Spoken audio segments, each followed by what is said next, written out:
नमस्कार दोस्तों अमेरिका की जिस एयर पावर पर पूरी दुनिया धौंस जमाती थी, आज वो अमेरिका की ज़मीन पर तिनके की तरह बिखर गई है।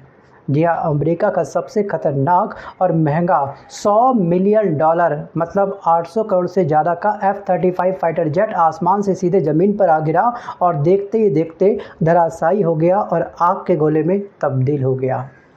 जी हाँ, बीते कल के दिन। लेकिन सिर्फ यही नहीं, जिस ईरान को अमेरिका चंद दिनों में कुचलने का दावा कर रहा था, आज खुद अमेरिका के राष्ट्रपति डोनाल्ड ट्रंप ने दुनिया के सामने घुटने टेकने हुए जी हाँ, ये मान लिया है कि ईरान का मुकाबला करना अब उसकी बस की बात नहीं है। मतलब कि डोनाल्ड ट्रंप ने भी अपने घुटने टेक दिए हैं ईरान के सामने। और ईरान के कमांडर्स ने तो अमेरिका को ऐसी खुली धमकी दे दी है, चेतावनी दे दी है, जो सुन करके शायद पेंटागन के अंदर भी एक बहुत बड़ा हड़कंप मच चुका होगा। क्योंकि इन्होंने साफ साफ ये कह दिया कि अब अमेरिकी फ़ौजियों के ताबूत ही उनके मिलिट्री सामान का सबसे बड़ा हिस्सा बन चुके हैं। तो यहाँ पे ना अमेरिका का जो मैगज़ीन टाइम है वो बढ़ चुका है, क्योंकि अमेरिका के इस जंग में जो हथियार थे वो ख़त्म हो चुके हैं। जो स्ट्राइक करने वाली जो मिसाइल थी वो अब कम पड़ रही है, फाइटर जेट से ख़त्म हो चुके हैं। और अमेरिका की इस जंग की वजह से फाइनेंशियल जो कंडीशन है इस देश की काफ़ी कमज़ोर हो चुकी है और अमेरिका की जनता वर्तमान की सरकार के खिलाफ सड़कों पर उतर आई है। और आज इस वीडियो में हम बात करेंगे एक दूसरी खबर के बारे में। और जी हाँ, इटली में आए महज 4.7 तीव्रता के उस खतरनाक जलजले की तबाही भी मैं आपको बताऊंगा, जिसने पूरी दुनिया को सदमे में डाल दिया है। तो वीडियो बहुत बड़ा, बहुत प्यारा, बहुत इंपॉर्टेंट आप सबके लिए होने वाला है, इसलिए इस वीडियो के साथ में अंत तक आप लोग बने रहिएगा। तो चलिए स्टार्ट करते हैं पहली खबर से। शुरुआत करते हैं दुनिया के सबसे बड़ी सुपर पावर अमेरिका से। अमेरिका की तकनीक, ताकत और गुरूर का प्रतीक कहे जाने वाला F-35 स्टेल्थ फाइटर जेट खुद अमेरिका के अंदर ही दर्दनाक हादसे का शिकार हो गया बीते कल के दिन। और F-35 स्टेल्थ फाइटर जेट वही फाइटर जेट है जिसको काफ़ी सारी कंट्री परचेज कर चुकी है अमेरिका से। ये एक बहुत बड़ा गर्व था अन्य देशों के लिए भी, लेकिन वो गर्व बीते कल के दिन राख बन गया, खाक बन गया। दोस्तों, तस्वीरें 1 अगस्त की रात सामने आई। जी हाँ, कैलिफोर्निया के सैन डिएगो में गिरामार मरीन कॉर्प्स एयरबेस के करीब ये जंगी जहाज अचानक से क्रैश हो गया। और कीमत सुनकर के आपके होश उड़ जाएंगे, शायद दोबारा से आपके होश उड़ रहे होंगे, क्योंकि पहले भी मैं इसके अमाउंट को डिस्कस कर चुका हूँ। सोचिए, $100 मिलियन से ज़्यादा कीमत वाला ये आधुनिक फाइटर जेट पलक झपकते ही बीते कल के दिन आग की लपटों में समा गया, राख बन गया।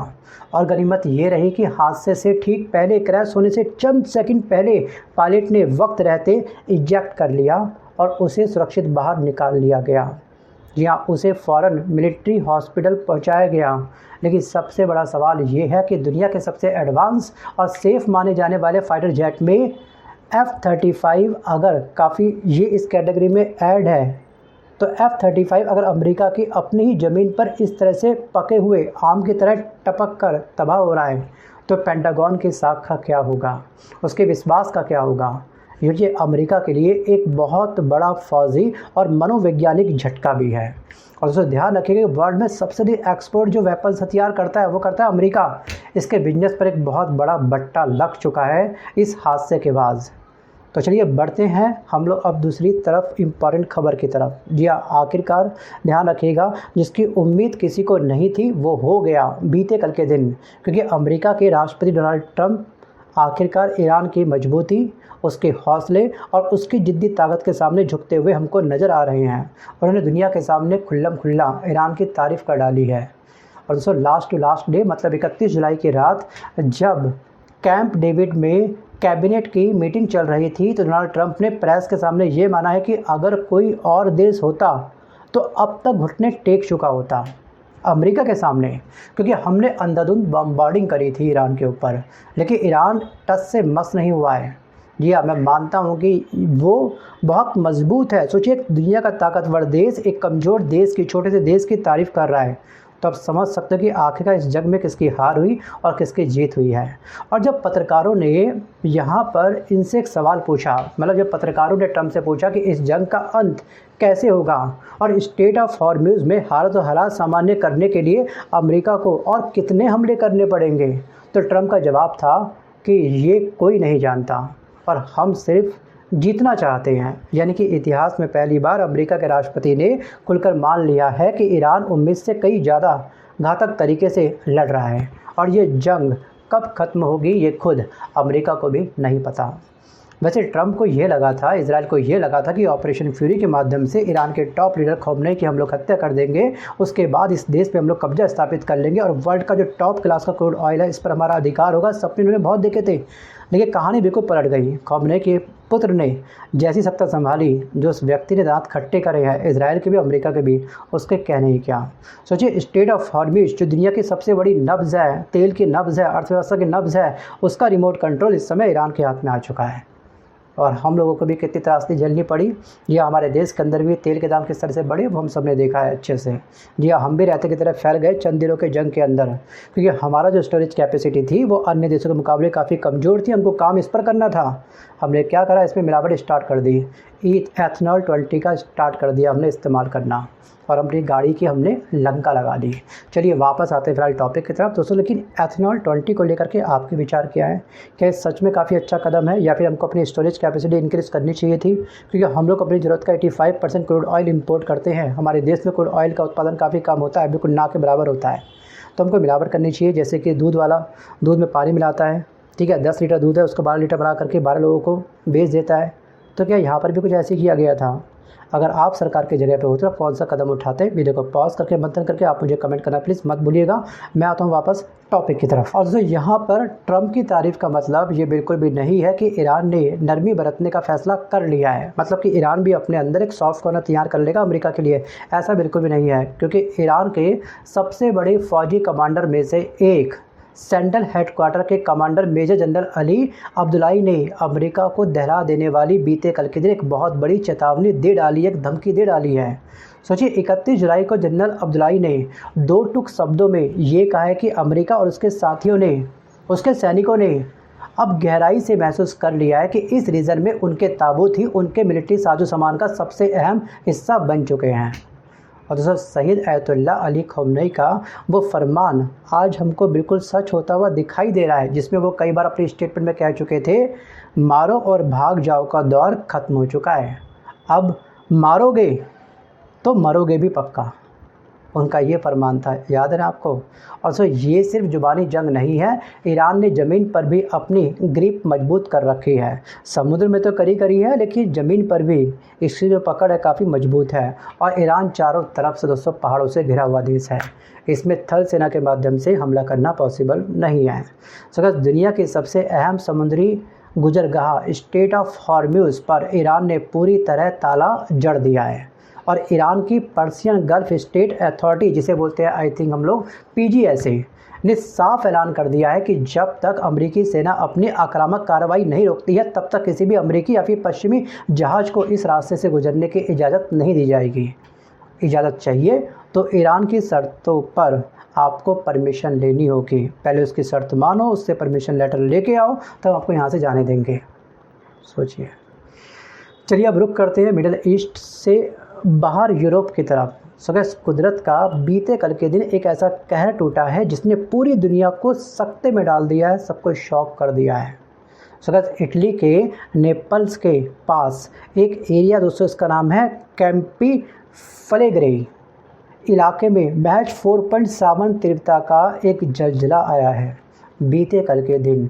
मैं अगेन बोलूँगा दोस्तों, स्थान है इटली के नेपल्स के पास कैंपी इलाका। दोस्तों वैसे 4.7 का ये जो भूकंप था रिक्टर स्केल पर, ये कोई बहुत बड़ा आंकड़ा नहीं था, लेकिन इसका जो एपिक सेंटर था ना, वो ज़मीन से सिर्फ 3 किलोमीटर की गहराई पर था।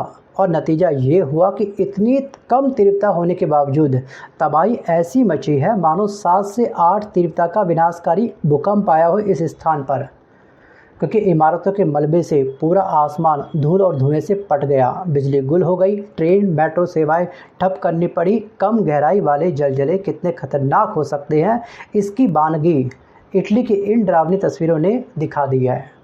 और हम बात करते हैं चलो गाज़ा के बारे में। जी हाँ, बात करें अगर हम लोग गाज़ा की दूसरी तरफ, तो वहाँ अमन की झूठी उम्मीदों के बीच मौत का तांडव थमने का नाम नहीं ले रहा है।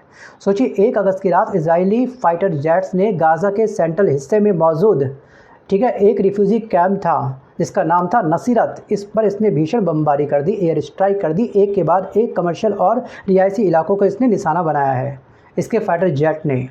और जो हमास ने जब अपने हथियार डालने और समझौते की इच्छा जताई थी, तब ये लगा था कि शायद खून खराबा थमेगा। लेकिन इजराइल के तेवर बता रहे हैं कि वो गाज़ा से अपनी सेना पीछे हटाने के मूड में अब बिल्कुल भी नहीं है।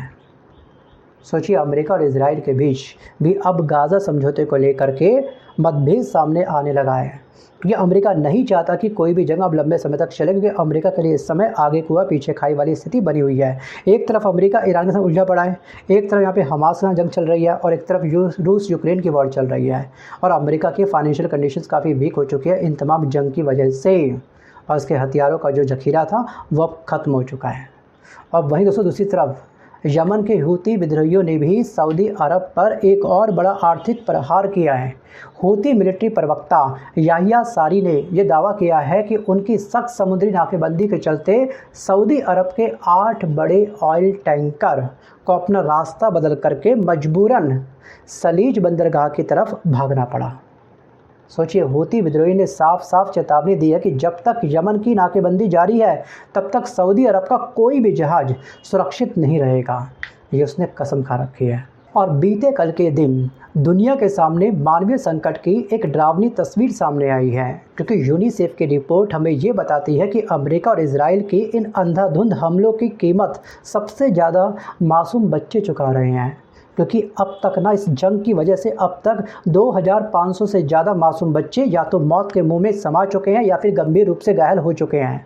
और गाज़ा के उन शरणार्थी शिविरों की हालत तो ऐसी हो चुकी है जहां प्लास्टिक के उबलते हुए टेंट्स में लोग बिना बिजली, बिना पंखे के भीषण उमस और गर्मी में नरक जैसी ज़िंदगी जीने को मजबूर हो रहे हैं।